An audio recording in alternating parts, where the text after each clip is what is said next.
Carolina chickadee. It knows to line its nest with fur and plant down to keep the young warm. When she goes out and she's not incubating the eggs, sometimes she will actually pull a little coverlet over the eggs of this plant down and moss and fur, not only to keep the eggs a little bit warmer, but to ward off predators. If you look in there, it looks like there aren't any eggs. So all these amazing things you find in nature. So the hummingbird on the right, ruby-throated hummingbird, uses, and other birds do this too, but they actually collect spider webs to kind of glue their nests together. Spider webs are nature's duct tape. This is a picture of an eastern phoebe. Many times, eastern phoebes and some other birds will purposefully nest near or on human man-made structures for the protection that it offers. They know that their nests are threatened by predation from anything from mice to snakes. And if they go near, like maybe right near your front door, yes, you will be bothering them when you're going in and out, and it'll scare them off, but they also are relying on that to scare away predators. And so, you know, you may think, well, oh, I have a bird nesting in my wreath or on my light fixture, I'm going to stop using that door. You want to keep using it because they did that on purpose. Birds know what they're doing. Everything they do is for a reason. Bird flight ignites our fascination. Here we have the peregrine falcon, one of the fastest animals on Earth. When it dives in a stoop after prey, it can gain up to speeds of 240 miles per hour. Thick-billed mirror. These are birds that can dive to depths of 700 feet underwater.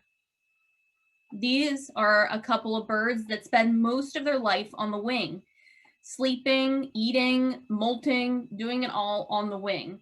The European swift on the left here, after breeding, they'll spend almost a year completely on the wing as they go from sub-Saharan Africa and back. And if you read the latest, her name escapes me now, the author, but it's called Vesper Flights. She also wrote H's for Hawk. But in Vesper Flights, she explores, people wonder, these European swifts, they'll, you know, in the evening go up way high above the clouds, somewhere between the clouds and the stars, where planes can see them floating up there. They thought that they were sleeping on the wing, but actually some people are theorizing that they're not just resting up there, but they're studying weather patterns. They're actually looking at the horizon and able to predict weather patterns, which is important if you're on the wing all the time. The Laysan albatross. This is a bird that a very long-lived species. In fact, there's one named Wisdom that I think is over 65 years old now. One of the oldest recorded birds. This is a bird that will spend the first 5 to 10 years of its life just floating on air currents above the ocean before breeding. Wisdom, the 65-plus-year-old albatross, has flown a total of 2 to 3 million miles in her life, which is equivalent to 4 to 6 trips to the moon and back. That's about 50,000 miles each year. Here's some other just really crazy flights. The red knot is a small shorebird that graces us with its presence in the Delaware Bay. They go all the way from the wintering grounds in the southernmost tip of South America. They stop over in the Delaware Bay to feast on horseshoe crab eggs, sometimes doubling their weight, to give them enough energy to make a straight shot up to the Arctic, about 5,000 miles. And then we have the bar-tailed godwit on the right, which is another shorebird. This bird was tracked flying over 7,000 miles from Alaska to New Zealand in a nonstop flight for 9 days.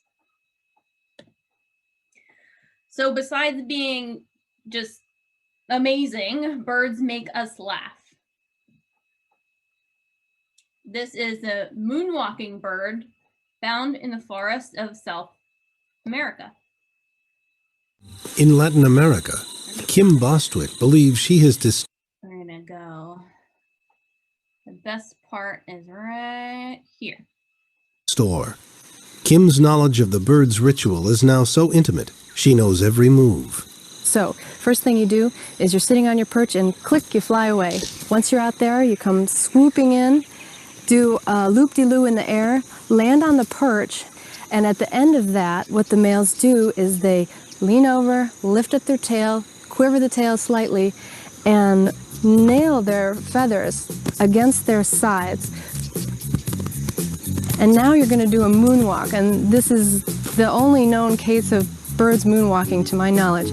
But they basically do these little steps backwards, and it looks like a Michael Jackson slide. It's very nice.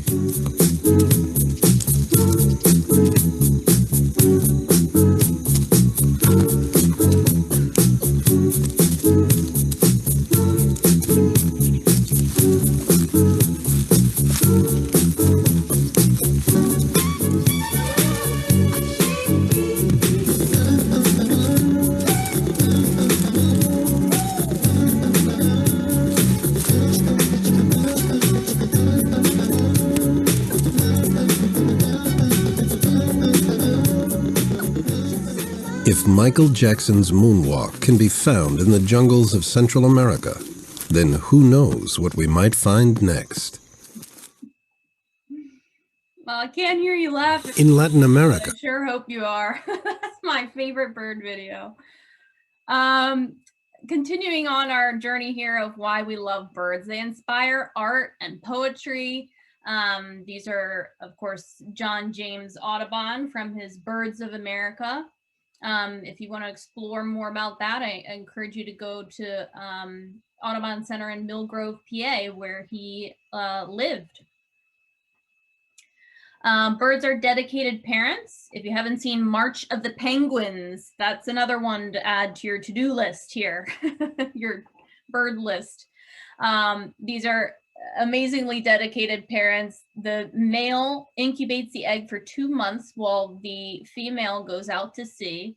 The male goes from 80 pounds to 40 pounds, fasting for that amount of time, waiting for the female to return. And then once the egg hatches, they take turns going to sea, which may be a 300-mile journey. And then right here in our own backyard, we have the northern cardinal. This is a very vulnerable species in terms of nesting. They put together a quite flimsy nest in low areas that are easy to reach by any predator, snakes, raccoons, mice, other birds, anything. So only 15 to 37% of their nests succeed. So the babies are charged with getting out of the nest as soon as possible. And as you can see, he also attracts a lot of attention to the nest, being bright red. So these baby birds leave the nest way before they can fly at about day 9. Now, many birds leave the nest before they can fly, but these guys are really still very dependent when they leave, and they don't really fly on their own until day 20. So they stay kind of hidden around the nest, being taken care of by both of the parents. And then so it's 8 to 12 weeks after that the parents still take care of the young after they leave the nest. So one of the most intensive parental care of all of the songbirds. We love birds because their song lights up our world. These are 2 of my favorite bird songs. They're just incredible. Songbirds are, they make up nearly half of the species of birds in the world. These are the birds that all birds have calls, but a song is very intricate broadcast to males and females of the same species. And they have to be learned early on in a bird's life during what's called a song crystallization period. So very complex. on the left, we have a winter wren, and on the right is the wood thrush. The winter wren looks tiny, but it has a big voice. It's known as the heart of the forest for its amazing babbling that just, I can't even describe it. And then, but I'll play it for you next. And then the wood thrush on the right, all the thrushes can actually duet with themselves. They're of a syrinx, a special, sort of comparable to our larynx, but they can push air through two tubes at the same time. So they're essentially two voices at once, which you can hear more when it's kind of slowed down. But here is the beautiful winter wren singing its sweet little heart out.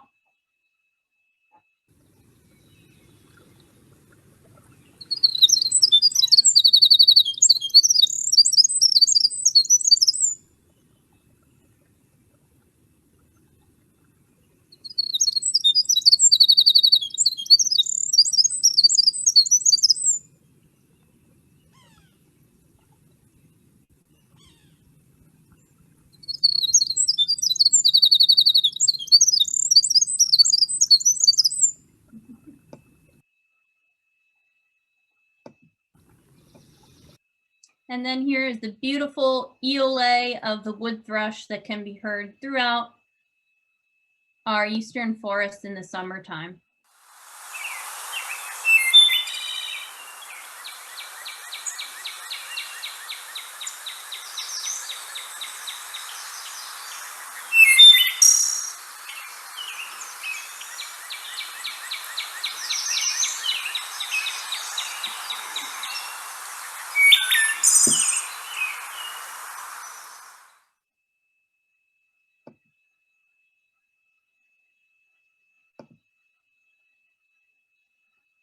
So besides loving birds for all of those reasons, why else are birds important? They're important for a host of reasons. One, pollination. We just saw the hummingbird. Of course, they're pollinators going from plant to plant, and seed dispersal. The suggested caption for this picture was me when I forget my grocery bag at the store. This is a picture of a blue jay at a feeder with peanuts, but out in the wild, they can stuff their bills just like that with acorns, beech nuts, and they're essentially, they hide them, but of course they don't remember where they've hidden all of those seeds. And so they're responsible for planting trees, dispersing seeds. Many are keystone species. Woodpeckers are a keystone species because they support habitat for other bird species. So there's over 40 North American bird species that depend on woodpecker carpentry because they either roost or nest in cavities, but they cannot make them on their own. So here we have a keystone species, the pileated woodpecker, creating a hole in a tree. And then we've got these adorable little baby northern saw-whet owls, a saw-whet owl being dependent on woodpecker cavities for nesting sites. Birds are also very significantly important for insect and pest control. Many birds like this warbler and other warblers, the magnolia warbler, feast entirely on insects that would otherwise defoliate trees, perhaps lead to massive defoliation of our forests and thus more global warming. So they keep the whole system in balance. And then of course we have the barn owl and other owls. One barn owl can eat 1,000 mice each year, 11,000 mice in its lifetime.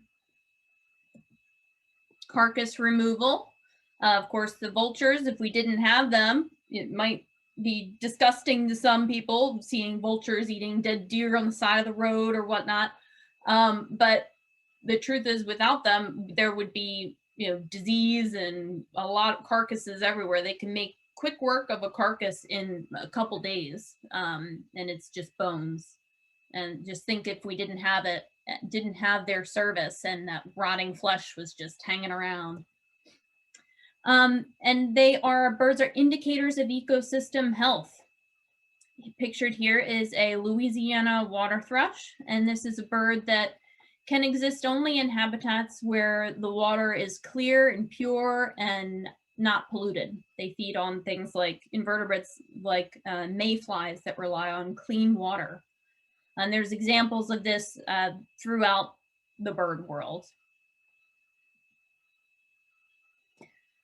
So what is happening to our birds today? We love them, they're important, but we're seeing these really worrying trends. So a couple years ago, published in the journal Science, was that we have lost a third of our birds in less than a human lifetime. In 50 years since 1970, 2.9 billion birds are gone. That's about 1 in 4 birds. And this includes common birds, which is indicating that our human altered landscapes are losing their ability to support even basic bird life. And the main cause of this is habitat loss. We're approaching, we're over 7 billion population of humans. Of course, that makes it so there's less room for other organisms with which we share this earth. Some of the birds have been hit heavier than others, including grassland birds. These are infographics from the Cornell Lab of Ornithology. Grassland birds have really been hit hard because of agricultural intensification. Farming is not done the way it used to be done. There's many pesticides, a lot more land cleared, and more intensive mowing practices. And then, of course, our aerial insectivores like swallows, birds that eat insects on the wind, they are also have been heavy hit. One, because of pesticides, increased pesticide use. And they're also being hit hard by climate change, because you think of an aerial insectivore like a swallow or a purple martin that is in South America for the winter and somewhere in the tropics. It comes north at its usual time and isn't expecting to be greeted by a strange cold snap that we often have. And if you eat insects, you're going to have a lot of trouble when it's very cold out, insects aren't flying. Tree swallows, these are the aerial insectivore we're most familiar with that will nest in boxes in your yard. You can see how fragile they are. The young have no down, they're completely naked, and they rely on the parents stuff the nest because they are early nesters. In the spring when it can be cool, they stuff the nest with feathers to keep the nestlings warm. But if there's cold, rainy spells in spring, the parents may have to travel 18 miles to a water source to find some flying insects to feed the young. So you can see how vulnerable they are. So how can we help birds? I always start with, since habitat loss is the main cause of bird declines that we're seeing today, let's work on habitat first. And we can all work on our own lawns, our own yards. And that may not seem like a lot, but if you consider there are over 48 million acres of lawn in the US today, if even half of that was converted to more natural habitat instead of what I'll call biologically barren 18th century style lawns, we could create, as Doug Tallamy, the author of Bringing Nature Home says, we could create a homegrown national park of 20 million acres. Because the reality is we need to start looking at these spaces as where conservation can happen, because 95% of the pristine areas of America, of our continent, are gone. And so we can look at our lawns, our yards, our properties through the lens of ecological function rather than purely aesthetics. So this is a picture here of the wildflower meadow, an acre and a half that we've left completely unmowed in front of the Willistown Conservation Trust office on Providence Road. And we use it as a model of what landowners can do in their own yards. And it's as simple as not mowing or planting natives is really the best thing that you can do, because you're trying to support the food webs, which starts with this little creature here, this insect. It starts with the insects, and insects rely on the plants. So it's good to keep in mind that nature is built from millions of intricate interactions. And although you may see pesky insects in your yard, if you don't have native plants, then you're not having the diversity of insects that are needed to support birds and wildlife. Really comes down to native plants, because insects like the larva of butterfly and moth, otherwise known as caterpillars, they're host plant specialists. And so they can only grow, develop on certain plants that they've evolved with.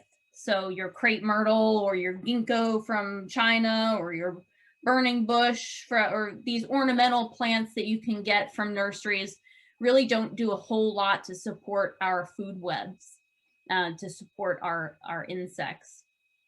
And we need to be paying attention to these things as well, because the worrying trends that we're seeing with birds, scientists are finding the same thing with insects, 76% decline in insects in the past 30, 40 years. So thinking about food webs, supporting food webs. So over 96% of our birds feed their nestlings in the summer, caterpillars, insects, mostly caterpillars, because they're these really soft, juicy packets full of protein and calories and carotenoids, which are important for plumage development in a young bird. So they hone in on the caterpillars, and the caterpillars are on the native plants. Doug Tallamy's lab found that you need 70% native plants to support bird population growth. If you have less than 70%, the birds have trouble. They did studies on Carolina chickadees and found that in suburban areas where it was mostly non-native plants, the birds had trouble. They fledged less young, or the young took longer to fledge, or they weren't as healthy, lower survivorship, because the parents are having to travel farther to find that one oak tree that is in the neighborhood that has all the caterpillars. Or so focusing on the plants and the insects in your yard. And there's certain plants that are heavy hitters, like I mentioned, oak. An oak in Chester County supports 511 species of caterpillars, whereas a ginkgo only supports like 5. So being selective about the plants that you put in your yard to support food webs. Don't have everything so clean. Maybe leave parts of your lawn unmowed. Leave snags. This is a picture of Kirkwood Preserve. There's a famous snag there. There's a bunch of holes in it. But I mentioned with the woodpeckers the importance of cavities and snags. So more than 1,000 species of wildlife nationwide use snags. It's a very important part of the ecosystem, the habitat. If it's near the house, you can do creative, near your property where you don't want it to endanger anyone. You can do creative things like even just chopping it off halfway, so it's only half the height, is still extremely valuable for wildlife. Keeping cats indoors is important. American Bird Conservancy discovered that domestic and feral house cats combined in the US kill 2.4 billion birds each year. So that's really substantial. You can support land conservation and regenerative agriculture like what we do at Rushton. The way the world is doing agriculture today is just not sustainable. With population increasing worldwide, there's this land grab for arable land. When you're not taking care of the land, not taking care of the soils, you need to keep clearing more forests to create more healthy soil, and it just creates a bad feedback loop. So over 60% of the deforestation occurring in the world today is that grab for arable land. And so regenerative agriculture really focuses on the health of the soils and wildlife conservation, and how they both can exist together. For example, at Rushton, we've got wildlife or wildflower buffers around the farm to increase that pollinator diversity. And then also along those lines, you can support that type of responsible farming in the tropics in South America, where many of our birds overwinter. Thinking about the whole life cycle of our birds and how you can support them, not just here when they're in our backyards, but also when they're wintering. So 3/4 of the world's coffee farms are now sun-grown coffee, which means that millions of acres of the rainforest must be clear cut. But it's kind of sad because coffee is a naturally shade-loving plant that traditionally was grown in the understory of a healthy forest. And so if you look for this label, this Smithsonian Migratory Bird Center bird-friendly coffee, that means that the farms are growing the coffee traditionally underneath the shade of a variety of trees that supports bird populations. And then also there's less input, there's usually no inputs of pesticides and fertilizers necessary because you have a natural system. You've got the leaves falling from the taller trees to fertilize the soil. The birds are there because the habitat structure is there. So they're getting rid of the pests, so you don't need to use those chemicals. And you're just supporting the natural system as it was intended. So just some ideas of how we can personally help birds. Thomas Lovejoy famously said, he's a conservation biologist, if you take care of birds, you take care of most of the big problems in the world. So with that, I will end with this picture, which was to remind me to tell you that if you want to do a little something in your yard to help birds, you can apply for our Bird Box program, which we send experts to your property to install a bluebird box, which can be used for other species like tree swallows, house wrens, even chickadees, and that is going on now. And we will, I think tomorrow, we'll send out a follow-up email to all participants, and some good links about birdie information, as well as a registration form for that if you are interested. I'm going to stop my share here for a minute so I can see you guys and make sure you're not, make sure you're still there. So are there any questions, anything, or anything you want to add or comments, or tell me why you love birds? Blake, can I just say you did a fabulous job tonight, and Franny and I have been doing the Cornell birding school, and you did an even better job than they did. Wow, thank you so much. I appreciate that. So we found a red-tailed hawk dead yesterday in the snow. What would kill a red-tailed hawk? In this, where it was near a road? No, right behind our house. Oh, wow. I don't know. That's sometimes because they do eat, if people are using rat poison, and other, and not, not necessarily you, but if they do pick up a rat that's been recently poisoned, it can affect them.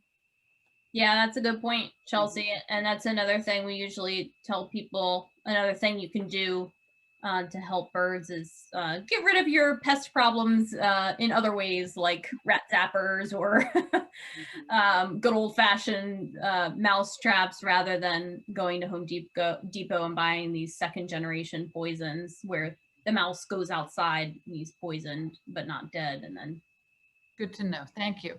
ripple effect. And by the way, that was wonderful. You did a great job. Thank you. Pam here. I've heard varying thoughts about whether to feed birds in your backyard. And I've been doing, I've been doing a lot of feeding right now just because I'm enjoying watching them. Oh yeah. But I believe that I have a lot of native plants planted in the yard and things, but they've already gone through that. By the way, they don't eat Nandina, do they? Because it's not a native plant, maybe? Yeah, I was gonna say I don't recognize that as a native. But it's not, but it's Yeah. beautiful, and there's red berries all over it. So it's the only thing that's left, but that's another question. But putting seed, kind of commercial seed, but seed in the backyard, is that a good thing? Do they rely on it? Do they, if you go away for a few days and the feeder becomes empty, is that, I don't know. I've just heard varying thoughts on it.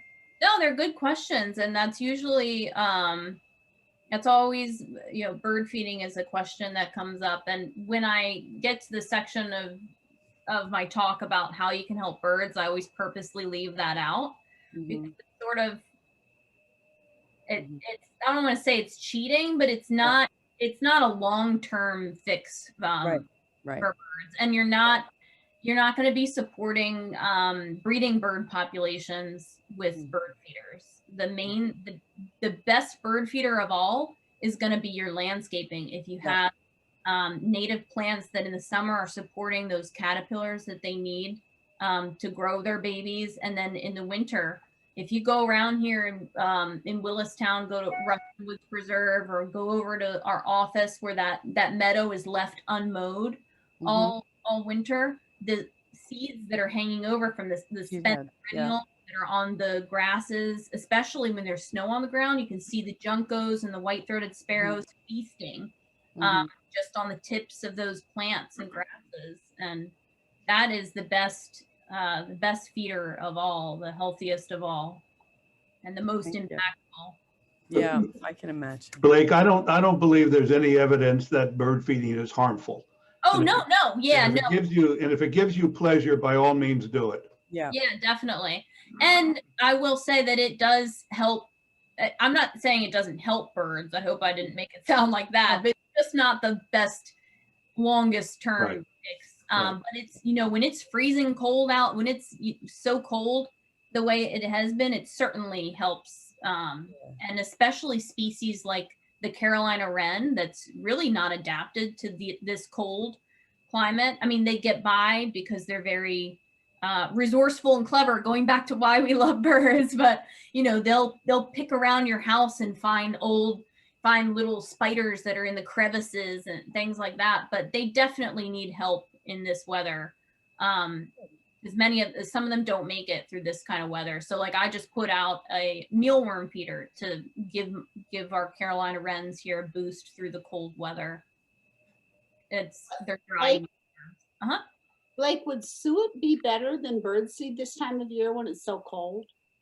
Suet's excellent because it's high fat, but not all birds will go for it. Like my mother, she lives over in Hershey Mill Estate. She has a flock of 12 bluebirds coming to her feeders, and she's feeding the dried mealworms, the sunflower chips that don't have the shell, because bluebirds can't crack open a shell.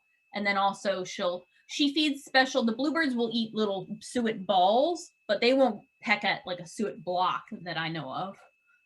They do. They do? Oh, that's great. Yeah. I've seen them eat, they sell those little like bluebird nuggets or something that are just, they can just pick them up.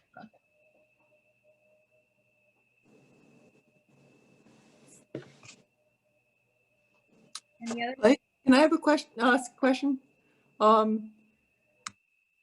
Is there any new way of dealing with birds crashing into windows? We have a sliding glass doors that we have some decals on them, but when the light is wrong on the doors, Oh, yeah. they crash and murder themselves. And I'm wondering if there's any way to alert the birds. Yeah, if you go American Bird Conservancy, if you go on their website, they've got, and there's another website on birdsave.org. Dick, do you know? I can't think of it right now. Oh, Acopian. I think it's ACOPIAN. They've got products. Uh-huh. Decals, you have to arrange them in a certain pattern. It's Acopian Bird Saver. Look that up. ACOPIAN. Yeah, I think they've got other decals that have a pattern that has been studied that they recognize more. And Dick is holding up. What do you have there, Dick? Well, this is a tape product that American Bird Conservancy developed and offers. So if you go on the ABC website, I think you can find the source for this. Thank you. You guys did a bird talk. I think it was last spring about how to help birds, and you had a whole segment about windows, about Right. bird-friendly windows. Right. Yep. That was our first Flappy Hour. Yes. Oh, I missed that. Sorry. You could probably, if it's recorded, you could probably watch it. Yeah, and we can add that. We can add we've got a collection of our past videos on our website that I can add to. You guys are getting a lot of information in this email now. Yeah. And also to make a couple little more plugs, especially for Blake. March 11th and then the following week, the 18th, Blake is going to be running an Ornithology 101 course to help learn how to identify birds. That's through the Trust. And then sort of all season long, we're going to be offering these virtual programs. And then we're hoping, keeping our fingers crossed that in the spring, the bird banding station is open to the public. And so we'll be having an open house day on May 1st. But if you're on our email list, you'll get updates about the upcoming bird banding days. They're early mornings, but it is definitely worth a visit to Rushton to see everybody at work and the birds coming through. So you'll have an opportunity, if you haven't, to join our mailing email list in that email that we send out. Thanks, Chelsea. I have a quick question. Uh-huh.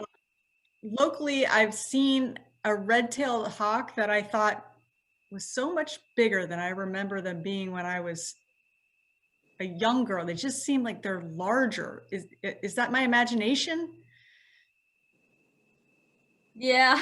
I don't think they've gotten any bigger. I don't know. Dick, have you heard anything about that? No, I mean, they're big birds. Maybe you're just seeing them closer than you did when you were little. Or maybe I'm seeing them puffed up somehow. Maybe. Yeah, well, that's true. They do. Mhm. Yeah, now it's so cold. Yeah. I mean, they puff their feathers out and they can look twice the size. The other thing is juvenile bald eagles are sometimes people confused for red-tails at like different stages. And we do have a number of bald eagles in the area. So you could Google that and take a look because they are bigger. I hope that's what it is. Yeah, I haven't seen the juveniles. I've seen there's three adults that hang out right around Radnor Hunt, in Willistown area. But where there's adults, there's probably juveniles. Yeah, I haven't seen any either. Oh, it's a good theory. They've actually found in general, with songbirds anyway, because of climate change, they're actually shrinking and their wingspans are increasing. Because when you're smaller, you can cool off faster. So with warming, You're finding that the body size is getting, I mean, it's not noticeable, but they're seeing that through specimens at like the academy. And then if you're a migratory bird and your body is now smaller, you have less room for energy stores to get to where you're going. And so then longer wings will help balance that. So kind of an interesting little tidbit.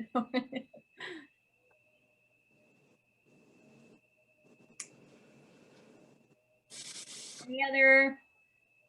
Yeah, Blake, this is Franny Abbott, Franny He. I have a question about meadows and not mowing and invasives and how, if you want a meadow, a bird meadow, do you have to plant it, or how do you go about creating habitat without increasing the invasives on a property? Yeah, so it's always, unfortunately, a never-ending battle with the invasives. But you can see if you go to the Willistown Conservation Trust, our office on Providence Road, that whole meadow in the front some of it has just been let go, but for the most part, we did patches. Each year we planted like something like 900 plugs in an area, each 1 square foot apart. Just planting them right into the existing turf grass and not mowing them until the following spring. And if you plant them in clumps just a foot apart, the theory is that eventually they'll grow and outcompete the invasives. But of course, that's a perfect world, which we don't live in.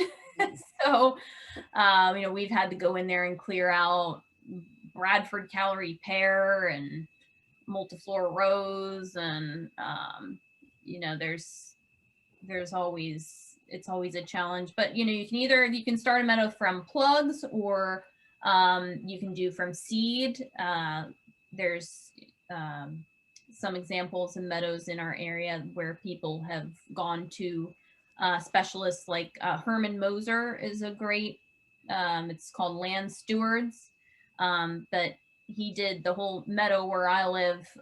He did it all from seed, but he comes every year and looks at, well, what's the new invasive popping up this year, and how do we maintain it? And he'll mostly just pull that. But sometimes they'll do spot treatments, and so and then the easiest way is to just let an area go and see what happens. I'm sure you'll get some natives, and just depending on the seed bank in the soil there, you could have a gem, and maybe you get a bunch of native grasses,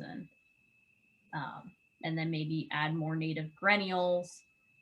So I guess there's 3 methods: just letting it go and seeing what happens, and only mowing it. You have to mow it at least once a year, or it will succeed to shrubland and then eventually forest. So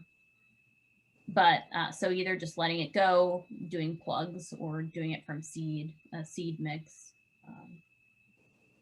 Franny, that's a really good question. There's a lot of work being done, in Northern Virginia, where the landscape resembles what we have in at least Western Chester County, on working grasslands, where the grasslands are being used for hay production, primarily for the mushroom farmers, actually, and some of it's being grazed as well. But this is working grasslands, and the work that's being done is to time the mowing so that the birds can nest successfully before the mowing is done. And the trust is starting to do work. We're going to be doing a research project out in Chester County on just that subject of that question with regard to bobolinks coming up. So I don't think you necessarily have to think about ripping out a whole meadow and putting in native wildflowers. It may be that the grass you have there can be, if managed correctly, can be appropriate habitat for grassland birds. So Dick, it's important. It's obviously important to cut once a year when is the best time to cut? Early spring, late fall? I know the birds nest in the early summer. We're right next to Stroud, and they've got the bobolink area over there, which they leave go well into the summer. So when is sort of the ideal, or is there an ideal time to mow to make it right? I don't know, Blake, do you know the answer? Where the research project that we're going to be doing is to answer that question. Okay, So I don't know the right answer. okay. I thought it But was once a fall. year is good. I thought I. Yeah, once a year, yeah. We always do, we recommend doing it in early spring before the birds are nesting. So like late March, early April at the latest. And then we recommend not doing it in the fall. Some people will do a second mow then, but we recommend not, because that way you have all the cover and food for wildlife throughout the winter. Like I mentioned earlier, if you go to some of our preserves and see these unmowed meadows, the birds are in the meadows. They're feasting on the seeds from the spent perennials, and it's a giant bird feeder. Yeah, where it gets tricky is if you want to have hay, you want to harvest the Right. hay. So obviously you're going Yeah, to. I'm not thinking about, I'm not, I guess I'm not advocating that for a working landscape. That's, yeah, I'm not sure about that, but. We're not haying here. We graze cows periodically, but so yeah, we have pretty much control over what we do. So I was just curious about the mowing procedures and how to reduce the invasives. And if you mow once a year, that would help for sure. Mhm. Yeah, definitely. That keeps some of the woody stuff out. And also not mowing in the fall helps the insects. A lot of insects overwinter in cocoons and chrysalis in the woody growth in your perennials and whatnot in the meadow, and also in the leaf litter. Even bees overwinter. So not disrupting it in the fall is good for other wildlife besides just birds. And Franny, we have Andrew Kirkpatrick on staff, our stewardship director, who, this is not, he would probably love to come and walk around and talk if you had direct questions or, yeah, definitely. any sort of land management things or things that were a resource in the community for you guys. And we've got a great staff that can definitely help out with, like specific questions to your landscape too. That's great, Chelsea. Thank you. And the other question that Franny just brought up is that many people in the fall clean their gardens out. Mm-hmm. Is that the wrong thing to do, or should you leave it and let the birds use what's there and then clean it out in early spring like you mow the meadows? Is that the ideal? Yeah. Yes. Yeah, you want to leave it messy, leave the leaves, leave it all. A lot of what we do is unnecessary, and we just have developed over time this aesthetic of we have to make our properties look like we are on top of things and we're caring for it and we're making it perfect. But our idea of perfect is usually detrimental to nature. So Blake, it's Bonnie here. Hi, Bonnie. Hi. I just wanted to say, once we let our hayfields go and just started mowing once a year, back to your notion of, it's amazing what seeds are in that ground that have probably been there for a long, long time, but it's been probably 10 years since we've done this now. We mow once a year, and it's just incredible. The milkweed, Asclepia, all the butterfly weeds that have come up that must have just been in that ground for years and years that we just didn't even know about. So if you just let it go, it's amazing. Sorry? Or they were spread there by birds after. That's right. Yeah, could be. But so we mow like in March, and just to keep the brambles down and the woody stuff, and then just let it go. Yeah. But we're not doing it for hay production or anything like, so that's a different, as Dick said, it's a different management style. Bonnie, I have a question. when you, because I just let a bunch of our acres in Maryland on the river down in near Chestertown, we let it go at the beginning of last year. And we had some gorgeous like little wildflowers and, you know, natural native things happen. We're planning on mowing in March. Do we leave the waste for mulch, or do you remove what you mow? We just leave it. You just let it stay. Yeah. Yeah. Yeah. We really had it was like a golf course looking area and it, you know, I wasn't doing anything. This year we had baby deer playing in it. We had rabbits, we had birds. I mean, it was amazing. The fox had such a great time. They loved these acres of we just let it go. And now we have some gorgeous, you know, native grasses, which I'm hoping that will take over, but we'll see. I'm being open. I sowed some wildflower seeds through there, you know, and Wonderful, you know, yeah, beginning of fall. So we'll see. But okay, you just let it go.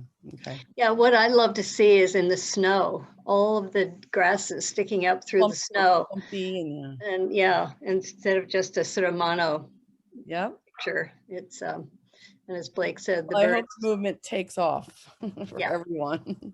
Yeah. Thanks. You've done a great job, Blake. Thank you. Yeah, great job, Blake. Thanks, Blake. Nice. It was wonderful turnout. It's nice seeing everybody's faces. And like Chelsea said, we'll follow up with you tomorrow with some good links. Thank you. Thank you, Chelsea. Thank you so much. Thank you, Blake. Bye. Thank Bye. you. Bye, everybody. Mhm.